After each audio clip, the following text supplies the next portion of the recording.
Boa noite a todos, bem-vindos a mais um webinar aqui do nosso núcleo. Boa noite, Will. Boa noite, Priscila.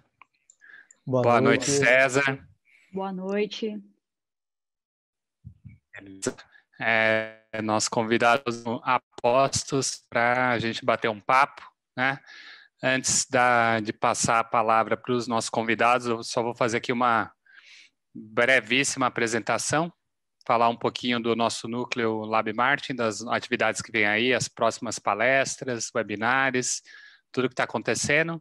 E aí vou passar a palavra para o Will, depois para a Priscila, e no final a gente termina com perguntas, e se a gente conseguir as respostas, né? Mas as perguntas, certeza que elas existirão.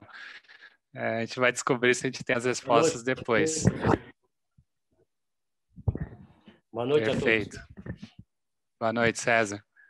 Então, meu nome é André, sou professor do Departamento de Administração da FEA, tenho trabalhado aí na coordenação da graduação, também como vice-coordenador aqui do Lab Martin da FIA, e é nesse contexto que eu tenho aí trabalhado com o Martin já há 20 anos, né, com muita animação e empolgação.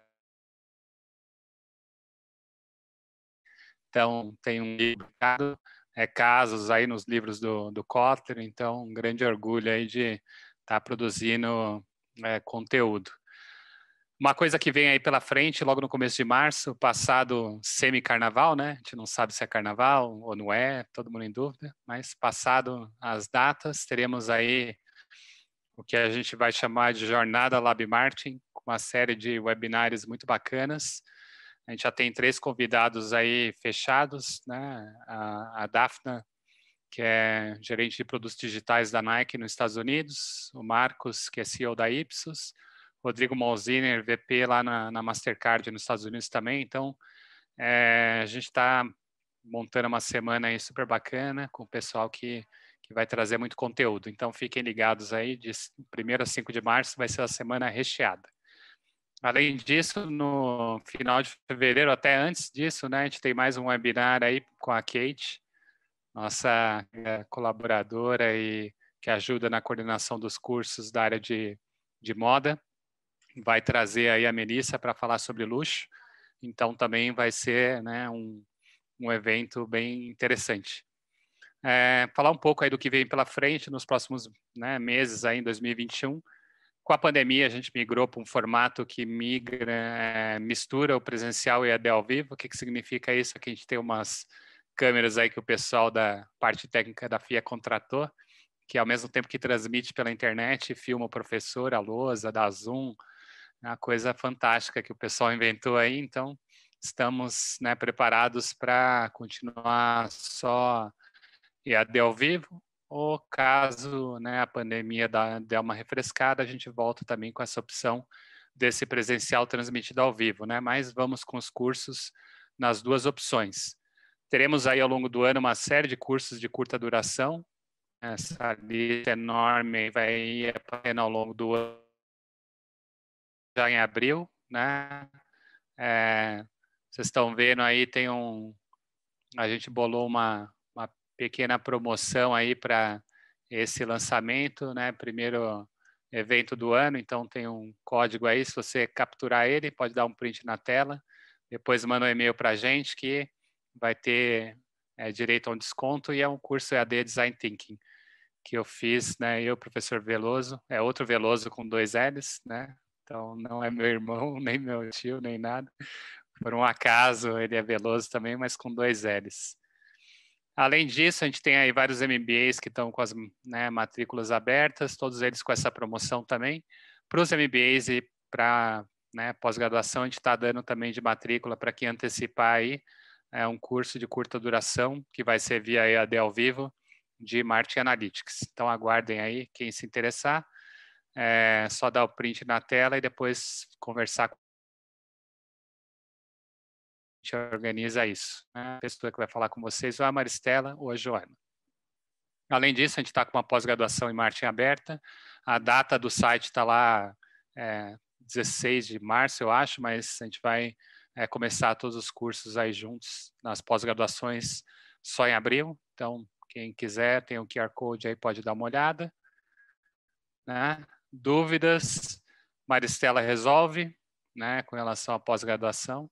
Ela adora que eu falo isso, né, porque aí todo mundo quer resolver os problemas com ela. Mas é isso. Então, como eu falei, algo rápido, só para dar uma geral aí, o que vem pela frente, animação total em 2021. E já passo a palavra para o Will, que vai fazer aí uma apresentação, os comentários iniciais, né? Depois vem a Priscila e aí a gente abre para as perguntas e as respostas. Valeu! Bom, boa noite. Obrigado, Andresa, aí pela introdução, pela apresentação. Então, fica uma boa noite aqui para todos que estão assistindo agora. Um olá para quem estiver assistindo, né? Que não estiver assistindo ao vivo e for ter acesso a esse material posteriormente. Como a Andressa comentou, meu nome é Wilderson, né? O professor Wilderson, e eu estou aqui junto com a Priscila hoje, na noite de hoje, para a gente falar um pouquinho aí de Growth Marketing, Martech, tá? Mas antes de... Vou projetar minha tela aqui. Porque antes da nesse momento que a frase mais falada de todo o Zoom é: vocês estão vendo a minha tela, né? Exatamente isso, né? Você acabou adiantando a minha pergunta aí, viu, André? Vocês estão vendo a minha tela? Estamos vendo tudo, Will, vai em frente. Perfeito. Antes da gente chegar lá no Martech, né? A gente achou que seria interessante falar um pouquinho aí da relação de tecnologia com marketing, né? E os impactos que a tecnologia teve aí na evolução do marketing. E até legal também, porque a gente vai falar um pouquinho das diferentes eras, né? De acordo aí com a maneira que o Kotler define, que o Kotler organiza, né? Essa evolução. E aí eu já deixo aqui uma provocação para vocês ficarem atentos, para que no final, né, dessa primeira parte, vocês já comecem a pensar em que momento que a empresa de vocês se encaixa, né? Acho que é legal a gente ter essa reflexão, até por conta da tecnologia, do avanço ser muito rápido, né? Acho que faz sentido a gente começar por aí, né? Então, quando a gente fala das diferentes eras, né, do marketing, que a gente também pode entender por abordagens aqui, obviamente que tem uma linha histórica, mas não se limita a isso, né? O fato de a gente já ter tido o marketing 1.0 lá atrás não significa que não existam empresas que ainda estejam, né, que tenham características que conversam aí com o marketing 1.0, tá? Mas o que seria isso, né? A gente está falando de um momento, não estou falando de um momento em que não existia tecnologia, tá? A tecnologia já estava presente ali. Mas estou falando de um momento em que a tecnologia não era suficiente para que o consumidor, né, tivesse um pouquinho mais de voz em relação a todo o processo de marketing, de oferta, troca de produtos, né? Então, né, nesse momento de marketing 1.0, a gente tem uma preocupação muito grande com a produtividade, né? A gente tem essa noção de demanda, né, de oferta, mas a preocupação é quem ofertar e eu, como empresa, ter produtos disponíveis para estar ali no mercado. Então, partia-se de um pressuposto que o mercado estava ali, né, que existiam os consumidores, e eu precisava aí correr com a minha produção, fazer o possível para que eu tivesse lá oferecendo meus produtos, tá? Esse é o momento do marketing 1.0, com pouca tecnologia dando espaço para consumidores e o consumidor com uma participação quase que inexistente, né? Uma participação aí um pouco mais secundária em relação à proatividade, enfim, a questão também de ser ouvido, né? O consumidor ele entra na equação ali no marketing 2.0. Né? Então, é um momento que as empresas, né, as organizações começam a perceber que tem uma variável a mais ali, não é só a questão da eficiência delas em relação à produtividade, mas que também tem ali alguma coisa relacionada aos consumidores que impactam os negócios. Né? Então, eles começam a olhar para essas características. Então, é quando a gente começa a falar de comportamento de consumo e também de variáveis como desejos, necessidades, né? E como que essas variáveis têm relação aí com os negócios, com os produtos, com a entrega de valor. Né? É nesse momento aí de marketing 2.0 que começa, né, a acontecer uma conversa de dois lados, porque até então a gente tinha uma conversa unilateral, né? Era da empresa para o público e agora já tem uma resposta ali. Né? A gente já tem uma tecnologia dando acesso a isso, então a gente vê que a tecnologia, mais uma vez com seus avanços, ela tem um impacto bastante significativo no marketing, mas também ainda não o suficiente para que as estratégias de marketing elas se adequem, melhorem e até mesmo corresponda mais àquilo que os consumidores queriam, né, naquele momento. Então, a gente deixa aí, a gente parte desse marketing 2.0 e a gente entra nesse marketing 3.0. Aí eu estou falando de um momento, né, que eu não só olho para a questão da necessidade, para a questão dos desejos do consumidor, né, mas eu começo a olhar também para as outras características que fazem parte desse consumidor. Entendo a importância disso. Lá no marketing 2.0, né, o consumidor começa a ganhar relevância.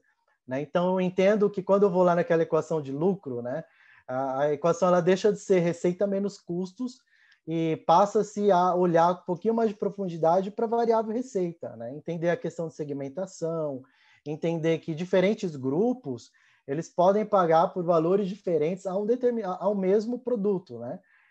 Então, aqui do marketing 2.0 para o marketing 3.0, nasce essa necessidade de olhar, então, com mais profundidade para quem é esse consumidor, né? Então, também tenho aqui tecnologia e já o mundo digital, né, ganhando força, que dá espaço para que o consumidor manifeste, né, essas outras características que até então não eram contempladas. Então, estou falando aqui de toda a bagagem do indivíduo, né? Estou falando das suas crenças, dos valores, da forma que esse indivíduo enxerga a vida, enfim, de toda a trajetória que ele tem, das preferências, do estilo de vida. Então, as empresas começam também, aí, por meio da tecnologia, a assistir, né, a atender esses consumidores de alguma forma.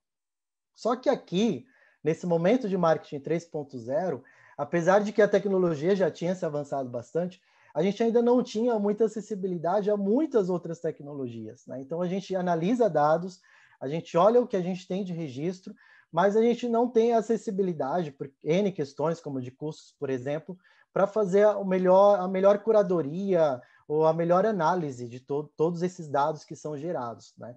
A gente tem preocupação aí mais sociais, mais ambientais, a gente tem consumidores exigentes, a gente tem isso registrado, né? Mas nem sempre a gente tem aquela infraestrutura ou estrutura, até mesmo interna, para poder usar esses dados e fazer uma leitura boa desses dados e conseguir dar uma resposta ali à altura do que o consumidor está exigindo. Né? Então, quando a gente vai para o marketing 4.0, a gente já tem essa digitalização muito mais evidente e a gente começa a ter mais espaço, né? As organizações começam a ter mais espaço para fazer uma análise, para fazer o cruzamento de todos os dados gerados. Então, a gente começa a falar de Big Data aqui, né, no 4.0, e também como que a gente como empresa consegue usar isso para melhorar a nossa entrega de valor. Então, quando a gente fala de produto, né, aqui até mesmo por conta da digitalização, das redes sociais, da presença muito forte, né, dos indivíduos em todos esses meios e mídias, quando a gente fala de produto, a gente fala de um processo de cocriação, né? Então, o produto ele é cocriado, ele não é simplesmente criado ali pela empresa e ofertado, mas tem a participação do consumidor também nesse processo produtivo, né, com seus respectivos feedbacks. Quando eu falo de comunicação, ela passa a ser mais pareada. Ela deixa de ser aquela coisa de cima para baixo, de empresa para o consumidor, e ela passa a ser de igual para igual. Quando eu falo de distribuição, eu já estou olhando para as comunidades digitais. E a minha marca ela precisa estar ali. Onde o consumidor está, onde o usuário está, a minha marca ela precisa estar ali. Quando eu falo de precificação, eu deixo de olhar para os modelos mais tradicionais, né, relacionados a custo, todo, enfim, não vou entrar aqui com profundidade, mas eu começo a olhar também para a questão de reputação, né? Então, seu restaurante ali, no TripAdvisor, ou até mesmo no iFood, quantas estrelinhas, né, que ele tem, qual é o ranking, qual a nota? Então, a gente começa a olhar para fatores como esse, entender também o processo de entrega de valor pautado nessas outras variações, né, de precificação e formas de eu entender como que eu posso comunicar, entregar o valor que eu estou oferecendo ali. Tá? Então, estou falando de um marketing 4.0, muito mais tecnológico, né, digitalizado, onde eu começo a repensar, né, não que eu vou redefinir meus 4Ps, mas eu começo a repensar a forma que eu trabalho esses 4Ps de marketing, e a gente começa a pensar, poxa, realmente, né, essa evolução ela só acontece a partir da evolução na tecnologia. É óbvio, né, que a gente tem outros fatores impactando todo esse processo, mas o foco é que hoje a gente, né, exaltar um pouco essa questão tecnológica. Então, eu trouxe aqui, listei alguns pontos que já fazem parte da nossa realidade, mas que se a gente parar para pensar, num passado não tão distante, não era tão real assim, né? Era uma coisa muito do futuro, que a gente às vezes ficava imaginando como que era, às vezes tinha uma projeção em algum filme, mas a gente não tinha acesso a isso, né? Então a gente fala de internet móvel, a gente fala de digitalização, do quanto que os consumidores, né, nós como indivíduos, nós deixamos de ser local e passamos a ser global, né, ou locais, como costumam dizer. Eu tenho a questão da automação, de processos sendo automatizados, e eu estou falando não só da indústria, mas estou falando também de serviços, como serviços hospitalares, até mesmo, né, toda a minha parte analítica de Big Data automatizada. Quando eu falo de internet das coisas, eu falo de tecnologia se conversando o tempo inteiro, né, de armazenamento em nuvem. Ao mesmo tempo que eu penso em armazenamento em nuvem, eu penso no custo disso, né? Isso me demanda uma outra coisa. Já que eu gasto dinheiro, eu tenho um custo para manter um dado ali armazenado, eu preciso usar esse dado. Eu preciso usar esses dados de maneira estratégica. Então, acaba cobrando, né, outras coisas ali para que eu trabalhe isso, né? Robótica, impressão 3D, enfim. Vários desses pontos, entre muitos outros, são presentes, a gente tem na nossa realidade e levanta discussões de N aspectos, né? De conflito ético, de proteção de dados e muitas outras coisas, e que o consumidor, por conta da tecnologia, ele tem espaço para trazer isso em evidência, para discutir e para cobrar, inclusive, uma postura das empresas. E a gente tem a proposta, né, de marketing 5.0, que reúne tudo isso. E já entende que o mundo ele é inteiramente digitalizado, né? O mundo é inteiramente virtual. Estou sendo generalista, mas é uma forma de entender, né? Então, a gente pauta o quê? A gente pauta que eu não tenho só preocupação, eu, como empresa, não tenho só preocupação com o meu cliente, com o meu usuário, né? Mas eu tenho que me preocupar com o ecossistema inteiro, com todos os stakeholders e ter uma noção de que eu preciso manter um relacionamento muito responsável, né, em todos os aspectos com todos esses stakeholders. Né, eu falo de metodologias ágeis, né, a gente está no mundo cada vez mais VUCA, cada vez mais dinâmico, então a gente pensa em frameworks, em modelos, de como, né, o processo de produção, como eu comentei anteriormente, já está diferente aqui. Então eu não preciso esperar produzir um produto para entregar. Né, esse processo, essa produção é em processo, e eu vou colhendo feedbacks, né, de tempo em tempo aí com o meu consumidor, com o meu usuário, para que eu sempre entregue versões melhoradas, né? E aí a gente tem a noção de que o consumidor não necessariamente é o usuário, e eu foco nessa questão de quem está usando ali o meu serviço, quem está usando o bem que eu estou ofertando, né? E a gente só entende isso por conta da tecnologia. E aí fica, né, aquela reflexão que eu brinquei no começo, né? Apesar de a gente estar acompanhando uma evolução histórica, fica a pergunta, né? Você como empresa, ou a empresa que você representa, ela se enquadra em qual dessas abordagens, né? Porque assim, o tempo não para, a tecnologia não para, a gente está brincando aqui, falando de alguns aspectos que amanhã já ficaram para ontem, amanhã a gente já tem inovações, já tem muita coisa diferente, a gente precisa estar ali, porque cada vez mais que essa tecnologia ela ganha força, ela também dá força para o consumidor. E a gente precisa, a gente aprende em marketing, né, que a gente sempre tem que estar ali muito alinhado com quem está comprando nosso produto e com todas as possibilidades, né, desse consumidor potencial, enfim, usuário. Né? Então, fica essa reflexão para vocês. E uma outra, né, uma outra provocação. É fácil, né? É fácil a gente adequar os nossos negócios, né, a nossa realidade empresarial, da nossa organização para todas essas mudanças, né? E aí essa provocação eu deixo aí, né, para passar a minha palavra para a Priscila, que vai trazer uma estratégia de marketing bastante atual, né, que é o Growth Marketing, e falar um pouco também dessa questão de marketing, tecnologia e quais as barreiras disso tudo. Né? Porque a gente sabe, poxa, é muito bonito a gente ver numa linha histórica que a tecnologia ajuda, mas ali na hora de pôr a mão na massa, né, na prática, a gente sabe que tem N variáveis no meio do caminho, e a ideia hoje é a gente discutir um pouco mais esse assunto aí com a Priscila. Então, vou fechar aqui, deixei meu LinkedIn para quem quiser ter acesso, vou fechar meu compartilhamento para abrir para a Priscila. Obrigado, gente. Olá, gente. Agora sou eu que vou fazer a pergunta mais perguntada em tempos de pandemia. Tá todo mundo me ouvindo? Tá todo mundo me vendo? Tá tudo ótimo. Perfeitamente. Boa. Vou compartilhar minha tela aqui, só um minuto. E aí, eu espero que eu consiga deixar a apresentação. Tá em modo apresentação? Vocês estão vendo? Perfeito, show Tá de inteira? bola. Boa, legal, gente. Então, Boa noite para quem está assistindo agora, bom dia, boa tarde ou boa noite para quem vai assistir depois. É muito legal estar aqui, poder discutir desses assuntos com vocês e com vocês que estão aí também, né, na vanguarda, entendendo tudo isso, coisas que eu adoro. Eu vou só dar um background aqui meu, rápido, para vocês saberem um pouco quem está falando para vocês. Eu sou publicitária de formação, tenho MBA em gestão de projetos. Comecei minha carreira em agências digitais já desde o momento zero, então eu brinco que eu tenho meu DNA é digital, né? Eu já nasci nas agências digital, trabalhei 11, 12 anos nos maiores grupos aqui, passei pelo grupo Publicis, fiquei um tempão lá, depois fui ainda, na época era a agência Click, que era uma das vanguardas aqui no digital, que depois foi comprada pela Dentsuigis, também fiquei um tempão lá, depois seguindo o movimento de mercado, eu fui para a Accenture, que é uma consultoria, que teve um movimento dos publicitários das agências serem incorporadas pelas consultorias, muito nesses movimentos que o Will estava falando aqui também, muito ligado nisso. Fui dirigir um estúdio de design de experiência lá chamado Fjord, que é um estúdio sueco que a Accenture comprou e tem no mundo todo e tem aqui no Brasil também. Depois eu fui para o Omelete, tive um convite para o Omelete, que é uma empresa brasileira, para ir dirigir o marketing lá juntamente com o CMO e também ter um chapéu de operações ali e projetos dentro do marketing para fazer os projetos e os eventos da Comic Con Experience, Game XP, aqui no Brasil, levar a marca para a Alemanha, e enfim, foi também seguindo uma tendência, já uma empresa que não tem agências e que tem todo o marketing ali, concentrando todas as estratégias. Eu estava muito bem lá, obrigada, e aí eu recebi um convite do Itaú para ir ajudá-los a criar a área de Martech lá dentro do marketing, nesse ambiente de growth marketing.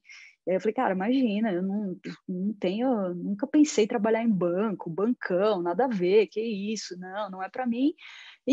Mas eu sou meio doida e comecei a entender um pouco o desafio e comecei a ver o que era e comecei a ver que de fato é uma empresa grande e séria que não está na transformação digital só na teoria, está de fato na prática. Eu falei, cara, isso aqui é muito legal e estou lá 1 ano e pouquinho ajudando a construir, a conceber essa área. Então, falar de growth marketing, falar de Martech é um universo gigantesco. Eu trouxe aqui um back to the basics para a gente setar um pouco aqui, né, o que eu falo quando eu estou falando de growth e quando eu estou falando de Martech. E, by the way, eu estou usando o Itaú como exemplo para tangibilizar um pouco as coisas e para dizer um pouco dos nossos desafios. Não é uma verdade absoluta, não tem uma receita de bolo em que a gente faça estratégia de marketing, vocês sabem bem disso, mas é um fato aqui que eu trouxe para a gente bater um papo. Então, primeira coisa, o que é o growth marketing, né? O que é quando a gente fala do growth marketing, que é isso que surgiu lá nas empresas ali, das startups do Vale do Silício, né? Então, a gente está falando aqui basicamente de três conceitos, né? De marketing, de dados e de tecnologia. Basicamente, a gente combina essas 3 habilidades nessas 3 áreas para fazer o quê? Para identificar a necessidade, para criar hipótese de solução, para executar experimento, para avaliar resultado. Em outras palavras, para testar rápido e aprender rápido. Então, uma forma bacana, e tem um gráfico que traz tudo isso aqui que eu gosto muito, e que ele já é, vocês talvez já devem até ter visto, mas quando a gente pensa nesses 3 pilares, então aqui eu estou falando o quê? De marketing, né? Marketing e psicologia está muito aqui no lado do consumidor, do comportamento do consumidor e de tudo mais. Eu tenho uma outra esfera que é de dados, né? Dados e experimentos. Então, eu falei de marketing, falei de dados, e a terceira que é tecnologia. Tecnologia, ferramentas e automação. Quando a gente começa a combinar essas coisas, a gente começa a ter intersecções muito interessantes, né? Então, quando a gente combina, por exemplo, marketing com dados, eu vou para uma startup, para um modelo de negócio, que é o famoso metodologia Lean, que é tudo muito mais enxuto, que é tudo muito mais, eu já tenho os dados, eu já sei o que precisa ser feito, eu não preciso criar uma operação gigantesca, eu sou muito mais cirúrgica, um pouco do que o Will estava falando também ali, do modelo Agile, metodologia, tá muito conectado aqui, quando a gente traz essas 2 esferas juntos. Quando eu trago, por exemplo, marketing e automação e tecnologia, eu estou falando aqui do technical marketing, que é ali o começo da história do que é o Martech. Eu vou falar um pouquinho de Martech, que é onde está mais aqui nesse sentido, mas eu vou deixar ele um pouquinho mais claro, mas a gente está falando disso aqui, de basicamente usar a tecnologia para resolver conflitos ou problemas ou estratégias de marketing. E quando eu olho para tecnologia e para dados, Aqui eu estou falando de performance na veia, aqui eu estou falando de aumentar as minhas taxas de conversão, otimizar todos os meus resultados de mídia, ou seja, usar a tecnologia combinada com dados também para me dar o melhor resultado nas campanhas e naquilo que eu estou fazendo. E lá no meio disso tudo, quando a gente consegue combinar essas três coisas, é disso aqui que a gente está falando no Growth Marketing. Então, ele junta todas essas esferas em subesferas, e aquilo que está ali no meio, que está no cerne de todas essas questões, é o Growth Marketing. Se você quiser fazer um exercício para ver onde a sua empresa, onde a empresa que você representa está, olha para isso aqui e vê, puxa vida, na esfera de marketing, eu estou mais para a borda ou eu estou mais para o meio? Né? Em tecnologia, eu estou mais para o lado ou eu estou mais na direção do Growth Marketing? Você pode ir construindo esses pontos e você vai ver a escala de maturidade que eventualmente a operação de marketing, a operação da tua empresa tá, quando a gente fala em Growth Marketing, tá? Então, isso aqui é muito bacana. E aqui trazendo um pouco mais e recortando a área de Martech especificamente, agora eu vou falar um pouquinho dela. E aí a gente fala, que raios é Martech, né? Martech o que é? Marketing, tecnologia? Putz, Então, assim, é tão simples quanto, mas não é tão simples quanto. Vou explicar o porquê. Então, quando a gente pensa em o Martech, na origem da palavra, o mar é o marketing, então são as estratégias, as necessidades, todos os tipos de gargalo que a gente tem numa operação de marketing. E o tech, sim, da tecnologia, de ferramentas, de criar frameworks, de criar coisas, né, de usar a tecnologia para resolver isso. Você fala, putz, Pri, tá bom, então a minha área de marketing da minha empresa tá trazendo uma nova ferramenta de CMS, por exemplo, para gerir o conteúdo do meu site. É uma área de Martech? Não necessariamente. Martech ele é um mindset também. Martech é diferente de a gente usar a tecnologia para resolver um problema. O Martech ele traz a tecnologia para a estratégia. Ele traz a tecnologia para antes, para o momento zero, para pensar como a tecnologia pode ajudar naquela estratégia e não pura e simplesmente a resolver um problema. Ele está muito antes, né? Mas isso assim, é um conceito que ele né, eu tenho uma leitura aqui do mercado, principalmente mundial, que o mercado já vem trabalhando assim, sem muito saber que era esse nome, ou sem dar muito esse nome. E isso está se difundindo cada vez mais, principalmente você pega mercado, mesmo aqui, eu acho que a gente aqui também no Brasil, por já ter um viés de marketing muito maduro, já ter publicidade madura, tecnologia, a gente já está num passo que você olha e você pega um mercado europeu, por exemplo, com outras características, obviamente, mas a gente está pau a pau ali, a gente não está anos-luz atrás nesse sentido. Então, eu acho que vocês vão começar a ouvir cada vez mais a falar de Martech, de marketing, de tecnologia, de growth marketing. Isso literalmente é o marketing do futuro lá, e não é à toa que o 5.0 que o Kotler vai lançar está falando sim de tecnologia e humanidade, porque não tem mais não tem mais o mundo físico e o mundo digital. A gente é um mundo orgânico e a gente transita pelas duas áreas sem nem perceber, né? E beleza, esse então é um conceito geral de Martech, mas e o Martech no Itaú? Como é que o Itaú pensa o Martech? Né? E, de novo, eu estou trazendo aqui o Itaú e a minha experiência lá para ajudar a tangibilizar e a gente chegar numa discussão. A gente pensa lá o Martech nesse sentido. Eu vou dar aqui, né, como é a estrutura de marketing hoje no Itaú. Então, o marketing é dividido em dois grandes blocos, né? Um bloco que é o marketing que a gente chama institucional, que olha mais para branding, para marca, para conceitos, né? E o marketing de performance, que é aqui onde a gente está, onde a gente tem todos esses nossos pilares. Então, a gente tem o pilar de Martech, a área que eu cuido, que eu lidero lá dentro. A gente tem as minhas áreas pares ali, né? A área de mídia, e aqui eu estou falando de compra de mídia, de negociação de pacotes, online, offline, campanhas de mídia, mas muito mais focadas para o topo e meio de funil, ou seja, para as campanhas de awareness, né, e para as campanhas ali de consideração. Aqui eu né, eu tô trazendo as pessoas aqui para o funil do Itaú. Eu tenho a área de analytics, e aqui é análise de dados mesmo, mas veja, não é a área, por exemplo, como tem muitas empresas, ou como tem muitas agências até, que vai lá analisar um relatório de dados. Não necessariamente. Isso tem que estar, de novo, isso já tem que estar na veia, no sangue do analista de marketing ou do cara de negócio que está ali sentado. Essa área é a área que vai possibilitar ela vai viabilizar a captura dos dados, ela vai ter projetos estruturantes para que a gente tenha os melhores dados na hora que a gente precisa. Não adianta nada eu fazer uma ação hoje na internet e ser impactada por uma marca 3 dias, 4 dias, 5 dias depois, que às vezes é o tempo que muitas empresas têm para fazer com que esses dados possam trafegar. Isso tem que ser real time, isso tem que ser na hora. Mas para a gente chegar nesse resultado, é um trabalho de pavimentação ali muito grande para que isso consiga ser feito. Então, é uma área que olha aqui especificamente para isso, para a qualidade dos dados, para como a gente traz os dados, para como a gente tem insumos para poder fazer todas as outras áreas funcionarem também. E por último aqui, não menos importante, a área que a gente chama de Growth e EdTech. O que é aqui? Aqui eu estou falando de... Ele, by the way, chama Growth também, mas é um foco ali na campanha, resultado, otimização, performance na veia, é o fundinho do funil ali, a pessoa já criou o conhecimento, já considerou o Itaú, agora eu preciso fazer que essa pessoa converta, seja lá para qual produto que eu estou oferecendo para ela, para qual ação que eu quero que ela faça. Então, aqui está muito voltado para as edtechs de mídia, para o que a gente tem de tecnologia com os parceiros de mídia, mas muito mais focado em campanha de resultado e de performance. Tudo isso junto, a gente tem o nosso movimento, tudo isso junto é o growth marketing para o Itaú. Então, não é uma receita de bolo, em todas as empresas não vão ser assim. Mas aqui a gente entende que esses são os principais pilares em que a gente precisa e que para a gente ter esse mindset e ter a estrutura para a gente atuar no growth marketing. E está cada vez mais no centro ali daquela mandala. Tá?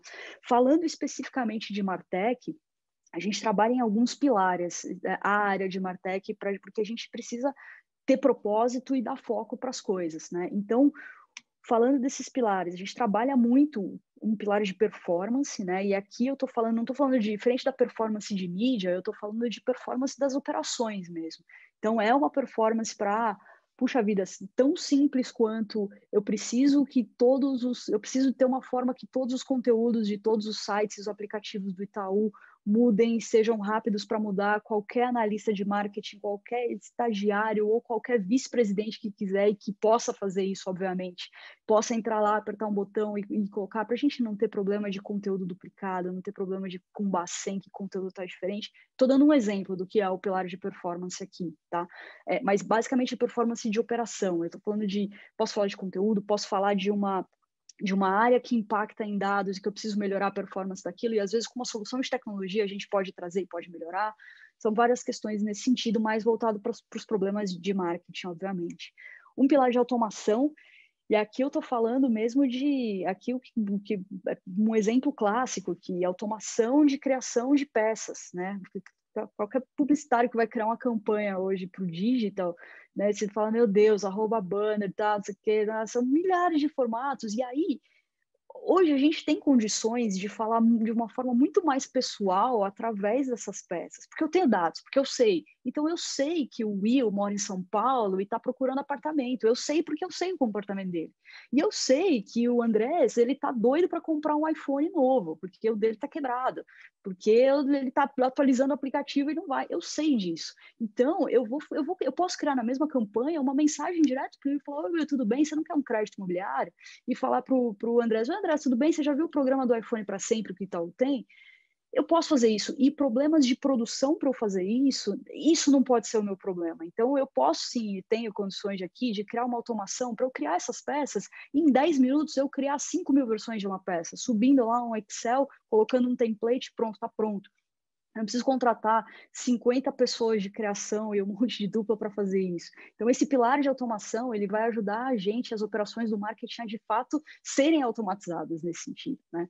E um último pilar, e também não tão menos importante, que é de governança. Isso é muito importante e, às vezes, a gente não se dá conta do quanto isso é importante, principalmente numa operação estratosférica e caótica como é o Itaú. Vocês podem imaginar, é uma empresa com mais de 100 mil funcionários, quase 100 mil funcionários, 55 milhões de clientes. Vocês imaginam quantos clusters, quantas variações, quantas variantes, quantos processos internos a gente tem. Então não adianta nada eu ter a melhor ferramenta, eu criar automação e tudo, se as pessoas não conseguirem usar, se eu não der donos para as coisas, se eu não organizar tudo isso. Então a governança é um ponto aqui muito importante. E em todas esses nossos pilares, a gente trabalha sempre com algumas frentes. Então, a gente trabalha com projetos estruturantes, né, que é isso, é meio que como são aquelas coisas parrudas que vão, de fato, pavimentar alguma coisa e dar um outro patamar para aquilo, por exemplo, né? Operações, porque a gente constrói o carro, mas o pneu fura, a gente tem que ir lá e trocar. Então, a gente precisa ter ali também um pilar ali de operações, uma frente de operações. Test and earn, não está escrito errado, eu não comi um L aqui, a gente já fala, e não é a gente Itaú, o mercado, o artigos, fala daqui, a gente já fala em test and earn, porque o learning, que é o aprender, ele já está implícito, é o teste e o ganho, o que eu ganho com aquele teste, o que meu time ganha com aquele teste, o que o produto, o que o Itaú no caso, mas o que a operação ganha com aquele teste que está sendo feito, seja ela informação, seja ela novos insights, novos caminhos ou o que não fazer. Então, isso também é um pilar muito importante que cada vez mais a gente está aqui, principalmente em Martech, criando estruturas para que tudo que a gente faça, por exemplo, ou as coisas que a gente elege como prioritária, a gente faça vezes 2, vezes 3, que é para a gente poder testar, teste A, B, C e por aí vai. Lembra lá no começo, growth marketing, errar rápido, testar rápido, ter condições. E aqui, governança da especialidade, foi um pouco do que eu já falei, que é muito importante a gente dar nome aos bois, e treinamentos também. Não adianta nada eu comprar uma Ferrari para cada um do meu time e ninguém saber dirigir. Eu ter o melhor stack de ferramentas do mundo, só que isso depender de uma área só para poder ser feito. Isso tem que ser aberto. A companhia, a empresa inteira tem que ter o mindset. Então, por isso que o Martech, ele é mais do que só juntar o marketing da tecnologia. Ele é, no fim das contas, também um mindset, uma forma de trabalhar. E aí, beleza, então eu tô falando tudo isso e a gente chega e fala, beleza, Priscila, mas e aí, né? A gente falou de desafio, quais os principais desafios que vocês encontram lá? E eu poderia muito bem falar aqui para vocês, imagina, a gente é Itaú, a gente tem dinheiro, a gente é grande, a gente vai lá e contrata a ferramenta que a gente quer, tá tudo bem, a gente tem ali um problema e outro, mas tá tudo certo. Não é assim, a gente, como qualquer empresa grande ou pequena que quer passar por isso, que quer verdadeiramente ser transformada, ser um agente de transformação para o digital e muito, muito mais ainda os profissionais que estão ali nessa linha de frente, gente. Eu falo, às vezes 70% do meu trabalho no dia é quebrar pedra para a gente conseguir fazer alguma coisa, para a gente conseguir, de fato, mudar o patamar das coisas. Então, a gente tem muitos desafios e eu vou trazer aqui algum deles para vocês. Então, a gente pegar no âmbito de indústria aqui, por exemplo, aqui eu não estou falando só do Itaú, estou falando da indústria financeira, mas a gente tem uma série de desafios. Eu tenho desafio de segurança. Você imagina, eu propor lá alguma ferramenta nova que vai me dar uma brecha de segurança para um hacker entrar no site, pronto, vou presa amanhã, assim, né? Eu tenho dados sensíveis dos clientes, eu não posso pura e simplesmente porque eu tenho dado, usar aquele dado. Ou eu não posso, ainda que eu tenha uma série de contratos, NDAs e por aí vai com os meus players de mídia, por exemplo, o Google, o Facebook, o LinkedIn, whatever, eu não posso passar esses dados para eles. Eu tenho informações que são sensíveis. Se eu tenho um erro ali no banco de dados, na base de dados que está ali, já acabou, assim, não é. Então, eu tenho uma série de cuidados nesse sentido. As operações bancárias. Tá aí o Pix que não deixa a gente mentir, né? A galera fazendo transferência de 1 centavo para mandar, já virou um Tinder. Você fala, como que alguém não pensou nisso? Então, é errar rápido e aprender rápido, temos que fazer. Uma série de regulamentos, Bacen, enfim, uma série de coisas que elas são próprias da indústria. E eu tô colocando aqui para vocês pensarem também nas indústrias que as empresas que vocês estão, que eu tenho certeza que tem uma série dessas coisas também. Quando a gente vai para um âmbito, por exemplo, de estrutura, a gente tem esse desafio de time capacitado, de ter estrutura correta, de elencar as prioridades no banco. Então, o time capacitado aqui, tudo isso que eu estou falando para vocês é super novo. Assim, a gente é a crista da onda do que tá nascendo. Vocês têm uma oportunidade gigante aqui, que quem lá atrás, por exemplo, está começando com o digital, sei lá, era como se fosse né, quando começou a análise de dados e tal, e tinha o BI, você não conseguia contratar BI no mercado, você falava, meu Deus, né? Por quê? Não tem ninguém. É a mesma coisa eu querer falar amanhã, eu quero contratar alguém para o meu time, eu quero ele com uma pessoa com 5 anos de experiência em Martech. Não tem. Ou 5 anos de experiência em Growth Marketing. Não tem. Então, isso ele é um desafio, ele é também uma oportunidade do quê? Da gente moldar as coisas da forma como a gente acredita também. E de quem está ali nessa parte do mercado, de estar mesmo na crista da onda, de olhar para isso e falar, cara, eu também tenho que mudar a minha cabeça aqui. a gente tem uma série, por exemplo, de fatores externos, LGPD, a Lei de Proteção de Dados, que está aqui, está batendo na porta aqui já em agosto. A gente já está, no caso, já vem trabalhando preparado nisso, mas tem muitas empresas que não estão, que estão se ligando agora, que é isso, que vai ter uma série de bloqueios e tal. E esse aqui, por exemplo, é um ponto que a gente, comparado com a Europa, a gente está 10 anos atrás. Lá, fora Europa, Estados Unidos, a maturidade na lei de proteção de dados já é muito maior. Hoje aqui você fala, faz um cadastro aqui que eu vou te dar um e-mail marketing de brinde. Você vai lá, você coloca nome, CPF, e-mail, telefone, nome do pai, da mãe, do tio. Não, você sabe, assim, não, assim, a gente está também como consumidor criando essa maturidade. Bloqueio nativo de dados que a gente vai ter em sistemas. Então, a iOS que lançou agora, e acho que vai, se eu não me engano, vai ter uma versão nova em abril, que já vai ter mais restrições ainda de dados que a gente pode consumir do mobile. Então, essas coisas estão ficando cada vez mais nativas. O fim dos cookies que vai acontecer ano que vem, o Chrome já anunciou, em 2022 o Chrome não vai ter mais cookie. O que é o cookie? É aquele arquivo que a gente coloca na programação para traquear tudo que você está fazendo ali no browser. Você entrou no Chrome, já era. A gente sabe da sua vida inteira. Tudo que você navegou, o que você fez. É através disso que eu sei que o Will está querendo comprar apartamento em São Paulo e que o André está afim de um iPhone novo, sabe? Isso não vai mais ter. E aí, o que a gente faz, né? A gente, como empresa, faz. Então, é super importante, desde agora e desde antes, a gente trabalhar o famoso first party data, né? São os nossos dados proprietários, aquilo que a gente tem que é nosso. E que a gente não vai também conseguir usar do jeito que a gente quer, porque ele já vai estar mais restrito. Então, esses são fatores também que a gente fala, vamos preparar, vamos analisar dados, etc. Mas a gente olhando lá para frente, a gente já vê que o mercado vem também amadurecendo junto com a gente. É isso que eu quero dizer quando eu coloco aqui de comportamento e maturidade do consumidor. Se o comportamento do consumidor muda e as pessoas estão mais exigentes, estão absurdamente mais digitais, e aqui a gente já está quebrando as barreiras de níveis socioeconômicos que a gente tem aqui, a gente tem mais de um celular ativo por pessoa, a gente tem o quê? 210 milhões de pessoas no Brasil, a gente tem quase o dobro, já o mais que isso de celular ativo. As pessoas passam, em média, o brasileiro, quase 4 horas por dia em aplicativos, não é nem na internet, é em aplicativo, WhatsApp, Facebook.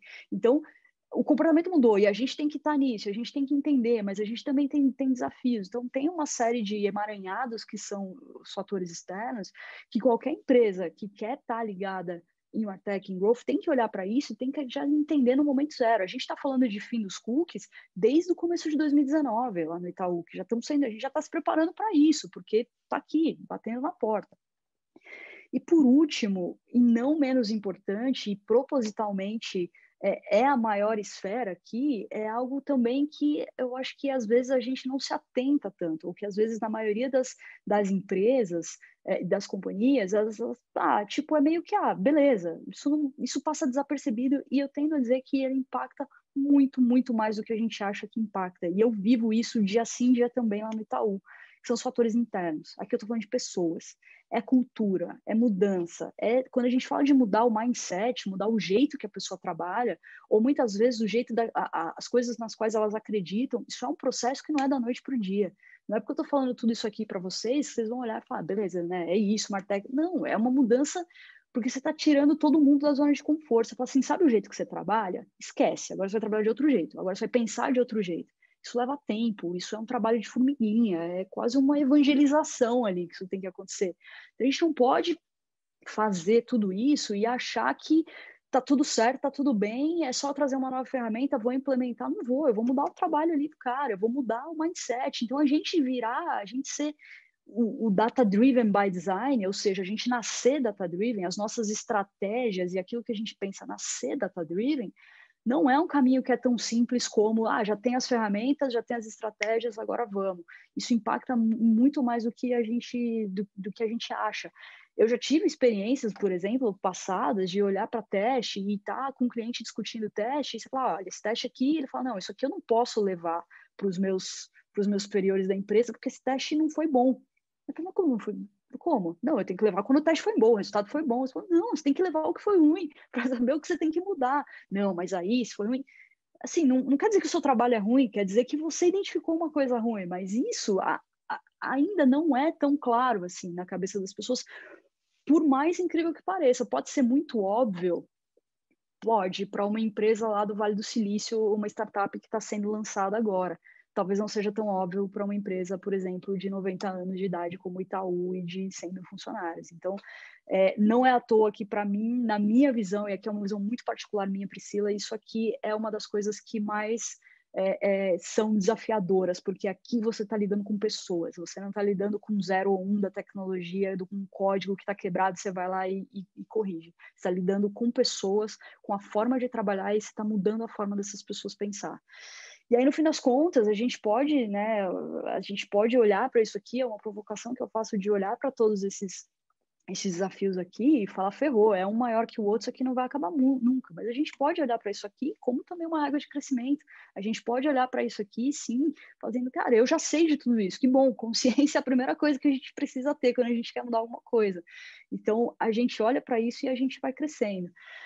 Então, assim, é um conteúdo super denso, mas é um pouco da experiência e das coisas que a gente está vivendo lá e que eu queria passar para vocês. E para quem se interessou, eu quero deixar aqui vocês com 2 referências que, para quem se interessou pelo tema de Martech, que quer aprender mais, que quer saber, esses 2 sites aqui são não tem o livro de cabeceira, esse aqui é o meu site aqui, já aqui dos favoritos, que eu já abro aqui, que é o chiefmartech.com. E o Martech Today. São sites que estão muito, assim, tem alguns conteúdos que são bem cabeçudos e umas coisas que eu falo... E lembrando, eu não sou a pessoa de tecnologia, tá? Eu sou publicitária, marqueteira, eu não sou a pessoa do código de 0 a 1. Então, mas isso não quer dizer que com as estruturas, com as estratégias das pessoas corretas, a gente não possa ter um mindset de Martech. Eu acho que cada vez mais é a provocação que os profissionais de marketing e de publicidade vão ter. Então, era isso que eu queria deixar com vocês. Ficou aqui os meus contatos também, LinkedIn, e-mail, Clubhouse, onde eu, às vezes, falo mais esses temas. Fiquem super à vontade para trocar uma ideia, para entrar em contato, para conseguir tirar dúvidas, e enfim. É um prazer trazer isso aqui para vocês. Falei para caramba, né, gente? Que isso, não foi nem falar, foi um show de conteúdo, né? Acho que trouxe muita coisa nova, diferente aí, né? Eu já vou começar aqui com uma pergunta que você comentou que seu background veio da propaganda, né? Como é que você tem habilidade para trabalhar com esse conteúdo? E quanto tempo você gasta estudando por dia para ficar atenta nas coisas? Eu cortou a primeira parte da pergunta. Eu estava perguntando, pensando na sua origem, né, de formação, como é que você foi se adaptando para conseguir trabalhar com esse conteúdo? Sim, sim. Assim, é aquilo, como eu comecei também já, sempre fui do digital, né? Eu já comecei nas agências digital, e fiz muito offline também, mas assim, eu gosto muito do ambiente digital e de tudo que isso proporciona, e eu amo publicidade e marketing. Então, foi um caminho natural, e eu acho que até pelo caminho do mercado e de amadurecimento também, né? Isso tudo que eu tô falando aqui, de growth marketing e tal, está hoje nas empresas, ou está começando a nascer nas empresas, amanhã vai estar na agência, amanhã vai estar por aí. Então, eu lembro quando eu me formei, eu só tinha uma certeza na vida, que eu queria trabalhar em agência, ponto. E era a agência que eu queria trabalhar. E partir para esse lado, e para a carreira, né, para a agência digital, e para começar por isso, foi um caminho natural, assim. Então, é o DNA digital junto com as estratégias de marketing, junto com as campanhas, junto com a publicidade. E quanto tempo eu passo estudando, eu acho que bem menos do que eu gostaria, mas mas assim, como a gente está falando, como de novo, não tem uma receita de bolo, e todos os nossos desafios ou as coisas que a gente precisa trazer, elas são muito novas, acaba que você vai trabalhando e estudando ao mesmo tempo, né? Você tá ali, eu tenho, óbvio, as minhas rotinas, eu acordo de manhã, eu tenho ali o meu tempo de foco logo cedo, que eu vou, dou uma passada, vejo uma outra coisa, às vezes não consigo ver na hora, pingo ali para ver no final de semana, porque para mim é legal, e para mim é algo que eu topo ver no meu final de semana ou quando eu não estou trabalhando, mas acho que tem muita coisa também que ela é feita e que ela é vista enquanto a gente está trabalhando ali, enquanto a gente está pensando na estratégia. E eu acho que curar muito bem o conteúdo do qual eu consumo, acho que isso é importante, faz a gente também, sabe, tá nos lugares certos e não perder tempo com milhares de informações que ficam bombardeando a gente em todo que é lugar. Com certeza. Wilson? Não, é que eu estava pensando aqui em elaborar pergunta, mas eu vi que mandaram aqui na sessão de perguntas, né? Como que a área de recursos humanos pode ajudar a formar profissionais com essa mentalidade Martech, né? Como que você enxergaria isso? Apesar de que você falou que não existe receita, né, por ser uma área tão nova assim, mas como que você enxergaria se fosse eu acho que operacional? eu acho assim, e é engraçado porque é o tipo de sempre de discussão que a gente encaminha quando, por exemplo, a gente tem que, né, a gente vai trazer alguém para o time, ou a gente está pensando nesses perfis e tal. E pensa que eu cheguei lá também para ajudar a desenhar uma área. Eu tive que trazer pessoas, eu tive que entender se as pessoas de lá eram as pessoas certas ou não. Mas, de novo, primeiro eu preciso saber certa para quê, né? Para que área? Qual que é o propósito? O que eu estou fazendo aqui? Então, é por isso que isso é muito importante. E aí, do ponto de vista de formação, assim, das pessoas, o que eu sempre... Mas aqui também é uma visão muito, né, muito particular minha. Eu sempre acho que o técnico e a teoria... quem tá afim, quem quer, vai lá e aprende, sabe? Às vezes eu acho que a gente ter os soft skills, as pessoas com a questão de conseguir se adaptar, de conseguir, cara, hoje trabalhar de um jeito e às vezes trabalhar em um projeto que ela vai colocar no ar e falar, cara, não é isso, agora já mudou tudo. Isso não é tão simples e tão corriqueiro assim quanto parece. Conseguir conectar as pontas, sabe? Eu sou um perfil, assim, apesar de ser super especialista nesse sentido, mas eu tenho uma veia generalista também, então eu tô olhando para tudo, né? Eu tenho MBA em gestão de projetos não por acaso, porque eu entrei em agência digital e eu gostava de olhar para tudo, e projetos era aquela disciplina que você está em contato com tudo ali. Então, de novo, a gente não tem hoje uma formação ali by the book, mas se a empresa sabe aquilo que ela precisa e aquilo que ela está fazendo, é meio caminho andado para ela achar um profissional que vai se integrar ali, sabe? Vou dar um exemplo, eu tinha uma vaga no Itaú, uma posição para liderar ali uma área dentro de Martech, que precisava ser uma pessoa que adorasse processos e que conseguisse estudar e tá olhando para as melhores ferramentas de que nascem todo dia. Eu falo que ferramenta de Martech é tipo Gremlin, você joga água, popa 1000 por dia. Eu preciso de uma pessoa que, cara, que ela queira saber, ela queira estudar, ela goste de processos, é porque ela vai fazer isso. Tá bom, tudo bem, eu não estou pedindo uma pessoa com experiência em 5 anos de Martech. Eu sei o que aquela pessoa precisa fazer, e aí você vai atrás das habilidades, o que eu acho muito mais fácil. Entendi, legal. Obrigado pela resposta. A gente tem bastante perguntas aqui.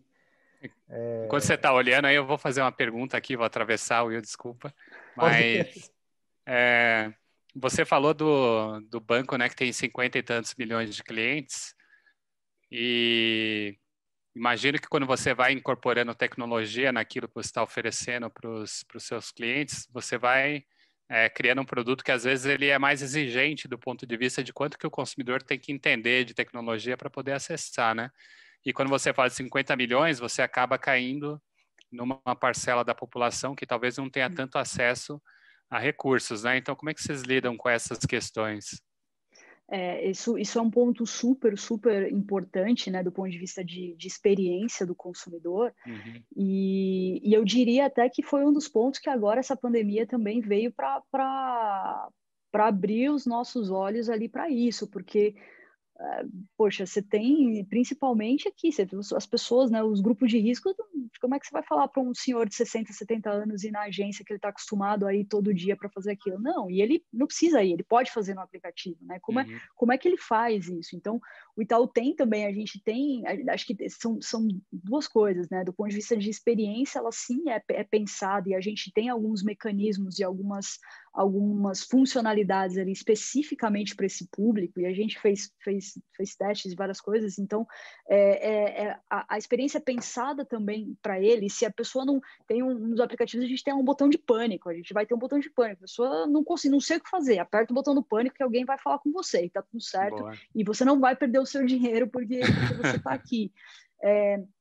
Tem chat, então eu acho que a gente pensar do ponto de vista disso e dar condições para as pessoas para que a experiência seja a melhor possível, mesmo para aquelas pessoas que não estão acostumadas digitalmente a fazer tudo isso. E você pega e é muito legal você ver que eu acho que, né, todo mundo tá falando, nossa, mas a pandemia foi o que mais acelerou a transformação digital. E eu acho que talvez para algumas pessoas também, sabe? Assim, ver minha mãe e meu pai fazendo Pix, você fala, poxa, que legal, né? E assim, caramba, eles não fariam isso talvez se não tivesse na pandemia aqui, porque é mais fácil, não precisa ir na agência. Então, temos esse cuidado. A gente tem até uma campanha muito famosa que a gente trouxe de volta agora na pandemia com as vovoglers, que são duas vovozinhas mesmo, literalmente duas senhoras assim, mais de idade, que para falar especificamente com esse público. E filmes de TV, e filmes que estão lá no intervalo da novela, para falar com esse público, olha, você não precisa ir na agência, você pode fazer isso. Então, eu acho que é experiência e comunicação especificamente para esse pessoal. Muito bem. Will, com você aí, cadê as perguntas? Eita, tô aqui, ó, matutando para poder ir selecionando. Mas tem uma aqui assim, bastante contextualizada, que é pedindo recomendação. O que você recomendaria de ferramentas, estratégias de Martech para uma empresa de tecnologia B2B? Né? Ela até fala, curiosamente, a empresa está no segmento de tecnologia para banco digital. Né? O que você recomendaria para esse caso? Olha, é muito difícil falar o que ferramenta, o que eu recomendaria sem ter um diagnóstico muito claro do que é, ou de qual momento a empresa está, ou de qual o principal desafio que a empresa está. Então, eu começaria respondendo essa pergunta, né, com outra pergunta, dizendo qual é o principal desafio? Pode ter 50, mas quais são as maiores dores agora, sabe?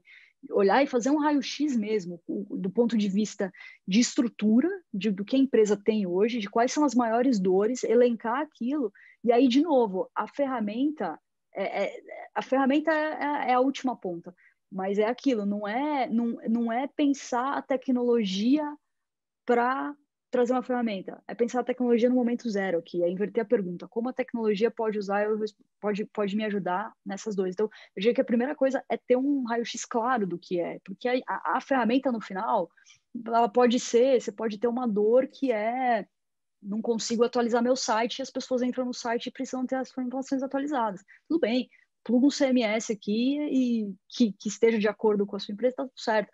Outra dor pode ser, eu preciso fazer campanha e não consigo fazer campanha, minha agência é muito cara, preciso deixar isso mais barato. Tá bom, temos outro caminho.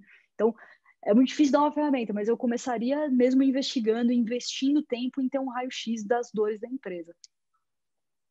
Muito bem, eu vou pegar o gancho aí da ferramenta, uma coisa que eu acho interessante é no que diz respeito à quantidade de contratos com empresas diferentes que você tem para diferentes coisas que você faz, né? Porque imagino que vocês não construam todas essas ferramentas dentro do banco, você contrata de outras empresas. Então, você está funcionando. Ixi, acho que cortou aqui no final, não sei se é só para mim, mas deu uma cortada. Deu uma cortadinha no final da pergunta. Eu estava perguntando falando, assim, eu imagino... qual a quantidade assim a quantidade de empresas que você precisa se relacionar com... Bastante, assim. Pensar no tamanho desse ecossistema, né, Andressa? Não, bastante. E a gente não... Eu te diria que hoje, assim, pouquíssimas, dá para contar nos dedos as ferramentas que a gente tem que são tailor-made, que foram feitas para isso. Porque a gente não é uma empresa para fazer software, né? A gente é um banco. A gente quer sim ser uma empresa ali na frente de tecnologia.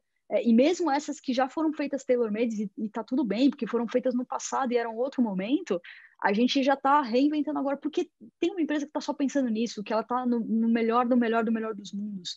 Para que eu vou pegar um time e construir tudo aqui? Não, hoje ele não é viável nesse sentido. Mas eu te diria que, assim, nossa, facilmente, se a gente olhar para o nosso stack hoje, para o nosso catálogo, assim, chutando alto, mais de 25 empresas diferentes a gente tem. Chutando alto, tá? Isso falando no marketing, se a gente for para outras, a gente vai para muito mais. Porque antigamente o desafio era quando a empresa tinha muitas agências, tinha que botar as agências para conversar, né? Agora imagina como é que você coordena 25 empresas fazendo... né? E esse foi um dos primeiros movimentos que a gente fez com relação às agências, né? O Itaú também era um desses. A gente tirou as agências, hoje a gente tem 2 agências só, que é uma agência que mais criativa ali dos conceitos dos filmes, uma agência para operar a mídia, mas também que fica dentro do Itaú, e toda a parte de produção a gente incorporou para dentro do Itaú com uma agência terceira, com uma consultoria que faz agências e-house dentro de casa, né? Mas está tudo dentro de casa. Então, assim, hoje é uma operação com quase 300 pessoas só para fazer produção das peças.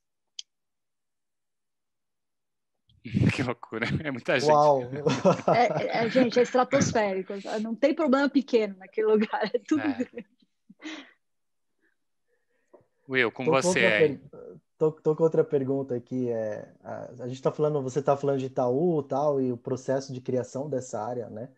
E a pergunta é se você tem outras empresas que já têm essa área robusta, né? Que você poderia passar, assim, como indicação para dar uma olhada.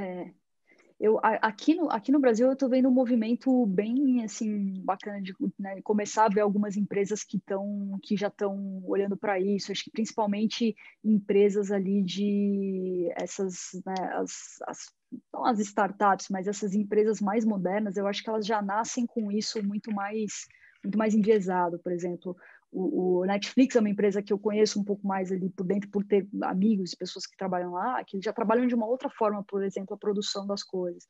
Em mundos muito diferentes, porque a gente não está falando de operações aqui bancárias nem nada, mas a gente tem próprios bancos também que estão se digitalizando muito mais, os famosos os bancões, né? O Bradesco também, o Santander, anunciou esses dias que está com sei lá quantos % da operação digital ali de abrir contas e tal. Então isso acho que você tem algumas empresas que estão, mas eu acho que quanto mais o mindset da empresa é diferente, talvez ela já não esteja pronta aqui no momento zero. Mas de novo, assim, você falar uma que está tão madura aqui no Brasil nesse ponto, eu não sei hoje, mas talvez não significa que não tenha, tá? Eu não sei porque eu não sei mesmo.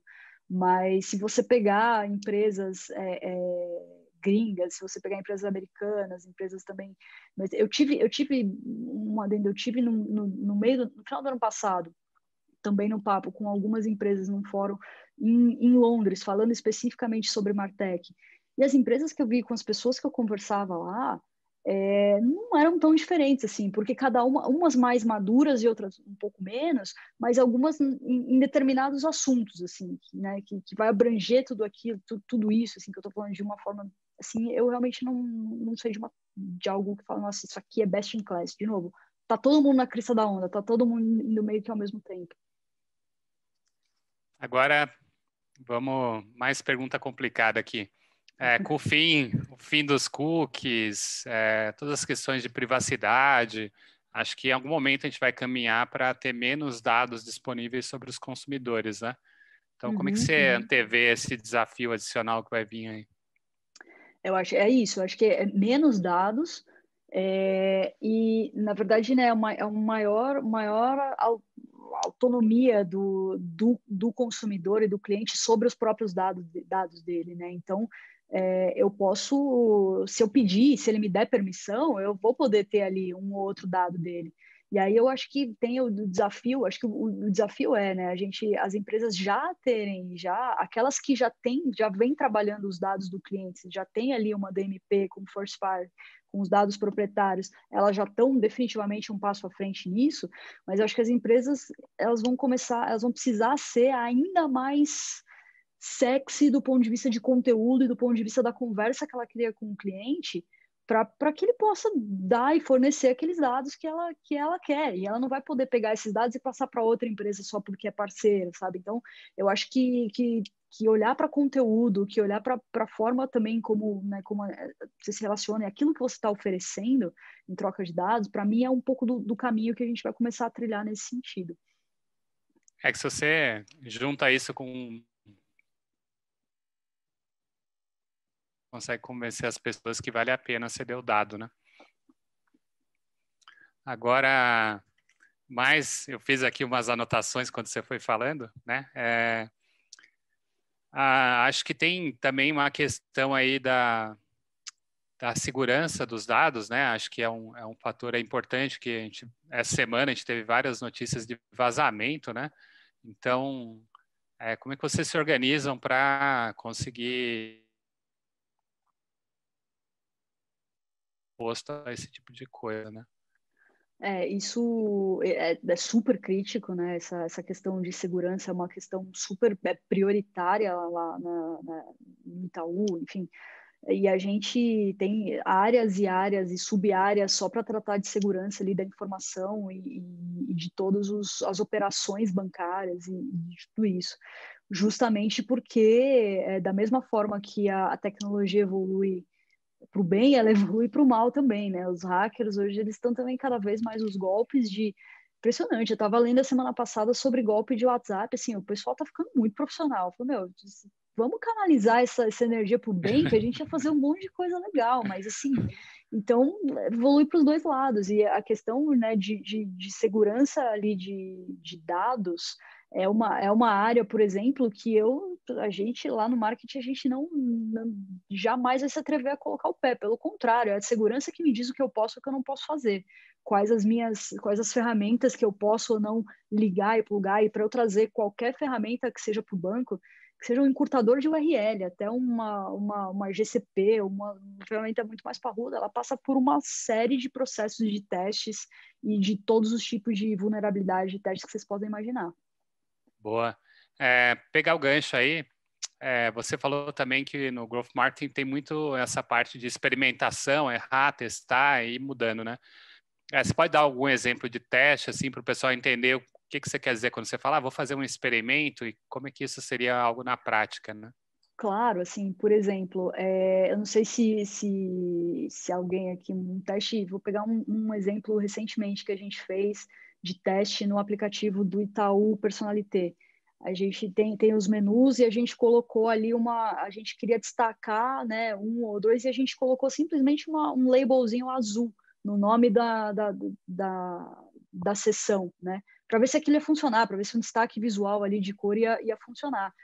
E aí você pega o resultado, né? Navegação antes e navegação com teste. Geralmente, quando a gente faz isso, a gente elenca ou 50%, 30%, 10% de todo mundo que abrir vai ver aquilo, não é todo mundo, porque no final das contas ele é um teste. E aí você olha e você fala, meu, é impressionante a mudança, quantos por cento a mais de pessoa clicou ali, talvez porque chamou atenção, talvez porque ela nem tinha visto que aquele botão estava ali. Então a gente já sabe que quando a gente quer dar atenção para alguma coisa nesse sentido, vamos colocar uma coisinha diferente. Quando é, por exemplo, em mídia, mídia é muito mais rápido, né, nesse sentido, assim, para a gente testar até. Então a gente vai fazer uma campanha que tem lá a campanha do iPhone para sempre para te vender, que seu iPhone ela tá quebrado. Eu vou fazer uma peça, eu vou fazer um template para fazer aquilo, mas eu posso fazer 3, 4, 5 diferentes, mudando cor, obviamente dentro dos meus guides de marca, né, mudando cor, ou mudando o texto. Em um eu falo, compra agora, o outro eu falo, e aí, tá afim? O outro eu falo, já viu o iPhone para sempre? X, aí o que a criação achar que funciona melhor. E a gente joga tudo no ar e vê o que performa mais e foca naquilo na próxima. Então, é um pouco disso na prática quando a gente fala de testar e ganhar, né? Muito bem, aí deu para o pessoal entender bem como é que é esse esquema. Agora, uma curiosidade, tem coisas que você olha e fala, não, isso aqui, esse botão azul vai funcionar, que é uma maravilha, e depois passa um tempo, ele deixa de funcionar por alguma razão, e aí você olha e fala, opa, não está mais funcionando isso. Pode ter. É por isso que é um processo contínuo e nada na vida é escrito em pedra, no digital, então você escreve em areia todo dia, né? Não é isso. Porque pode ser comportamento, pode ser uma questão, pode ter N variáveis. E aí você pode também estudar por que isso está acontecendo, né? Pode ser uma mudança. Às vezes o botão, o íconezinho lá que eu coloquei no aplicativo Digital Personalité não é mais relevante para um momento que pós-pandemia, por exemplo. Ainda que eu coloque o labelzinho azul, talvez pode ser uma coisa que as pessoas não vão estar interessadas. Então, ele é forma e conteúdo. Acho que ele é a palavra aqui é contexto, né? A gente tem que estar, as empresas têm que estar muito mais no contexto, falar com o cliente na hora que ele quer, o que ele precisa naquela hora, senão não vai ser relevante. Beleza. Will, vou passar para o Will para ele fazer mais uma pergunta, a gente já está aí chegando perto do final, então Will, com você. Eu tenho uma pergunta aqui também bem contextual, fala de restrição do próprio mercado que a empresa atua, né? Aí ela dá o exemplo aqui, como aplicar essas estratégias para o mercado que tem restrição de dados, né? Por exemplo, o mercado erótico, que dificilmente consegue fazer campanhas pagas, mesmo não havendo imagens apelativas, pelo simples fato de fazer parte desse segmento.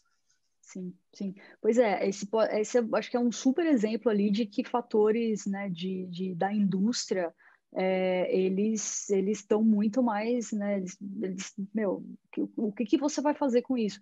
E aí é onde eu te diria que talvez a riqueza dos dados proprietários que uma empresa tem dos seus clientes e que você não precisa, né, não estou falando aqui de ir lá e mandar um formulário e preenche aqui o seu nome, o seu endereço. Hoje ainda tem condições de já pegar e de já ir colhendo todas essas pessoas no digital. Enquanto a gente tem os cookies, a gente vai jogando tudo isso aqui né, nos dados proprietários e vai trabalhando essa audiência. Eu tenho já esse grupo aqui que já viu o meu anúncio. Como é que eu posso testar? Será que ele viu e passou batido? Ou, né, não posso fazer anúncio, mas o que eu faço com essa pessoa? Como é que eu faço para achar essa pessoa no momento em que eu possa, assim, falar com ela? A gente ainda consegue pegar essas informações hoje elas estão disponíveis, então é por isso que a gente volta aqui né, talvez seja uma empresa que não tem uma estrutura, não tenha condições para pegar isso, para pegar essas informações dos dados, mas você pode ter isso sim, e você pode olhar para aquilo e falar, tá bom, agora como é que eu analiso esses dados e como é que eu testo coisas para essa audiência? Então, acho que sempre foi muito importante, cada vez mais os dados proprietários a empresa tem que ter como um tesouro assim mesmo, porque essas são as informações que ela tem das pessoas que estão propensas a consumir aquele tipo de conteúdo. Com certeza, ainda mais quando a empresa tem dados de 1/4 da população, né? Um pouco mais aí. Então é uma loucura. Sim. Priscila, você quer usar aí os últimos minutos para deixar um último recado para o nosso público, hein? Olha, assim, eu quero usar para agradecer o momento. Eu adoro falar disso, e deixar eu fico aqui falando disso até amanhã, enfim, acho que é muito bacana. E o que eu acho que o meu recado é assim, principalmente para quem está olhando, está estudando e está entendendo assim o mercado e está muitas vezes olhando e fala, nossa, meu, mas essa é uma realidade tão distante que eu não tenho aqui na minha empresa, ou essa é uma realidade que, nossa, eu estou anos-luz atrás. Não se conforme com isso, no sentido de, então beleza, então é isso, vou lá, talvez você não consiga mudar ali a realidade da tua empresa, mas você treinando a sua cabeça e treinando o seu conhecimento para você estar também ali, talvez não operando numa empresa ou de um jeito que está na crista da onda, mas para você saber isso, com certeza, com né, a bagagem técnica e a bagagem teórica e de todas as estratégias e as coisas de marketing, o mercado vai precisar de você. Então, sabe, por mais desconexo que possa parecer, não acho que isso está tão longe, porque o conhecimento tá aqui na internet. Você saindo daqui, você pode pegar várias coisas. Então, é o que eu diria. E para quem curte também essa área, às vezes a pessoa pode olhar e falar, isso aqui não tem nada a ver. Eu sou uma pessoa de marketing, eu sou uma pessoa de criação, e eu sou uma pessoa de conceito, de brand, de experiência, e tá tudo bem também, né? Mas tenha em mente, independente da disciplina ou da área, olhar tudo que está lá na frente e tentar ir por esse caminho. Foi o que na minha carreira sempre me ajudou a ir pelos caminhos que eu gostei. Então é um recado e, sei lá, é um conselho que eu deixo aqui. Muito bem. Obrigado aí, Priscila, pela sua presença, esclareceu muitas coisas, respondeu todas as perguntas, então foi show de bola. Will, para você aí, para você também dar o último recado. Queria, na verdade, agradecer, né, agradecer a quem fez a ligação aqui com a Priscila, né, o aluno Lucas, né, que teve esse contato, fez essa intermediação. Agradecer também a Priscila, né, por estar aqui, ter dado um pouco do tempo dela para passar esse conteúdo que é bastante relevante, né, Andrés? A gente fica com um monte de perguntas aqui, não dá tempo para a gente perguntar tudo. Então, eu queria deixar os agradecimentos e, pelo menos para mim, foi bastante produtivo. Acredito que para quem pôde assistir, né, esteja assistindo também tem a mesma percepção, a mesma sensação. Beleza. Então, Priscila, mais uma vez, obrigado. Eu vou aqui só compartilhar nosso próximo evento aí, dia 25 de fevereiro. Estaremos de volta, pós-carnaval, com a Melissa, a Kate falando aí de luxo. Mais uma vez, Priscila, super obrigado. Acho que foi um um webinar assim de alto nível. Agradeço aí a sua disposição em conversar com a gente. Muito bom. Eu que agradeço o convite, pessoal. Muito obrigada e boa noite para todo mundo. Boa noite, pessoal. Até logo. Um abraço Tchau, tchau. a todos. Valeu.